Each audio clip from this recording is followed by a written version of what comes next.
Hey there, hey friends, Ken here, your Thrifty Apprentice. Happy Wednesday, everyone, and welcome to day 9 of World Watercolor Month, where we will be tackling the prompt home.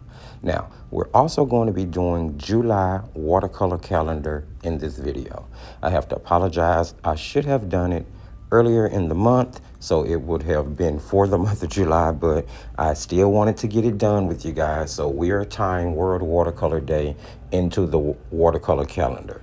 Now, when I started to think of the word home and trying to figure out what I was going to create, I kind of got lost because there are so many things that remind me of home. But then I remembered there was one universal thing that whether I was at my grandparents' house, whether I was at my parents' house, or whether I'm here home in my own, there was one continuous thing that always brought about positivity, family time of talking and enjoying each other, movies maybe, after dinner, or just on a hot summer day.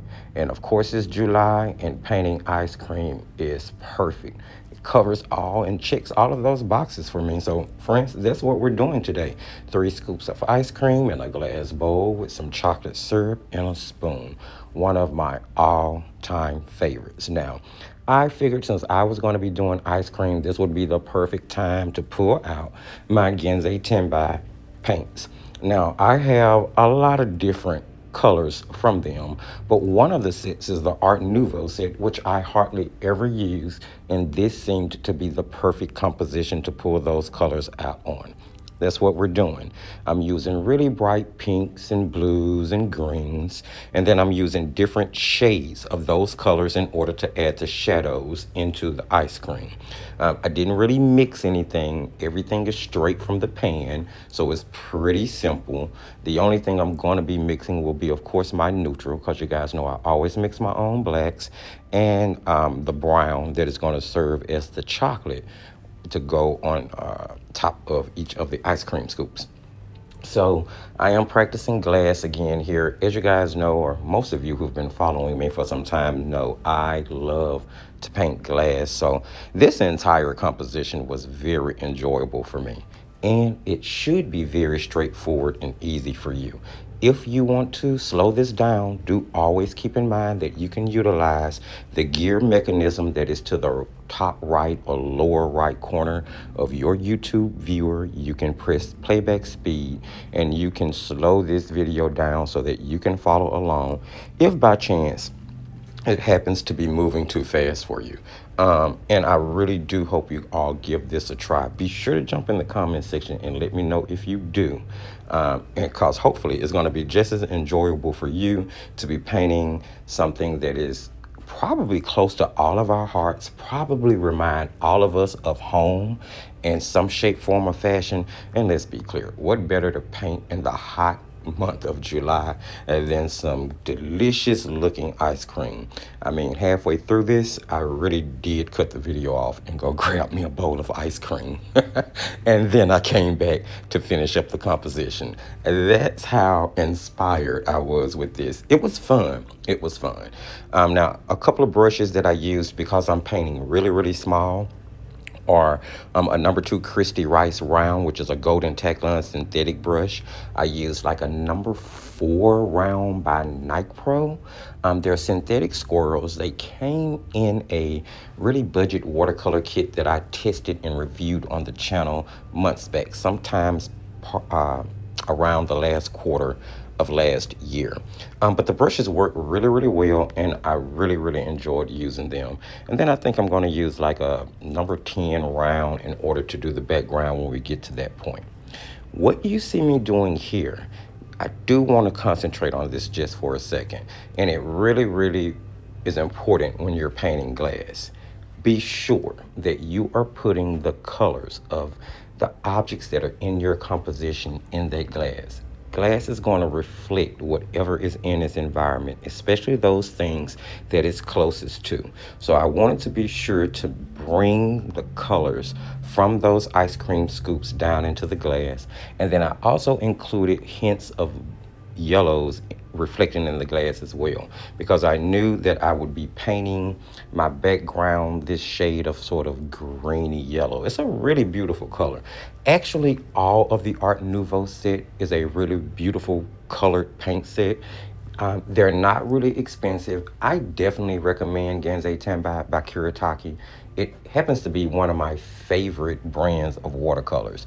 I use it a lot when I'm doing things crafting and card making and anything in the crafting creation world. I typically grab these paints. But then when it comes to the fine art side, they actually work really well. I consider them more of a hybrid because they can be watered down to work more like watercolors, or you can use them in a thicker consistency, and they'll sort of give you more of a gouache feel. So they become very universal in that matter. And yeah, really good paints. I recommend them. They are among the ones that I use on a regular basis. Now, at this point, what you see me doing is making sure that the outline of my glass is thick enough. I want to make sure that you can see that that glass is thick in certain areas. You can see that it has sort of a design to the stem, and on those bubbles, or that design element on the stem is thicker there. So you are definitely going to be applying a little bit heavier and more paint in certain areas just to give the glass the look that you want.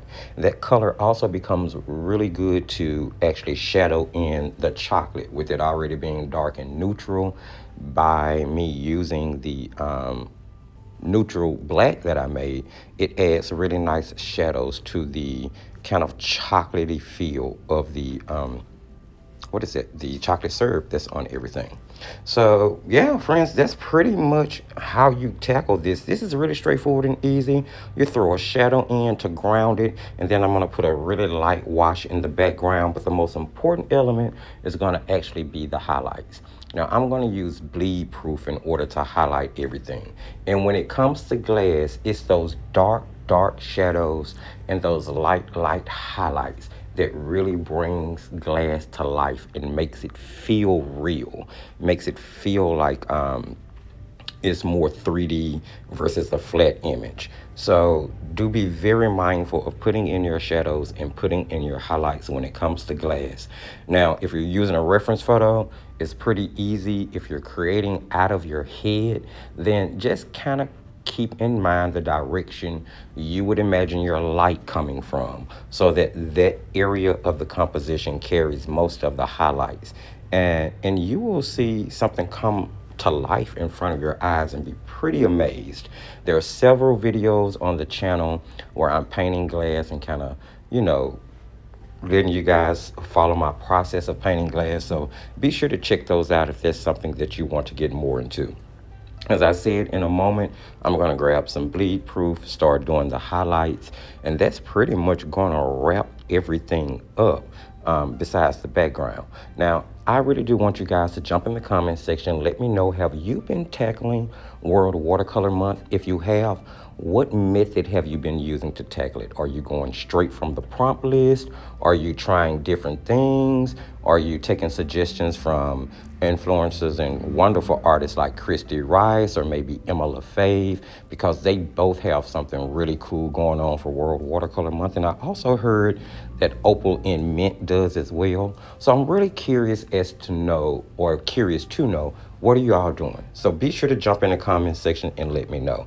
If you find anything about this video helpful, that you like, or that maybe you just think the composition is something fun to paint and you're going to give it a try, do be sure to sprinkle a little love. Give this video a thumbs up, because it's definitely going to help get it in front of other wonderful viewers just like yourself.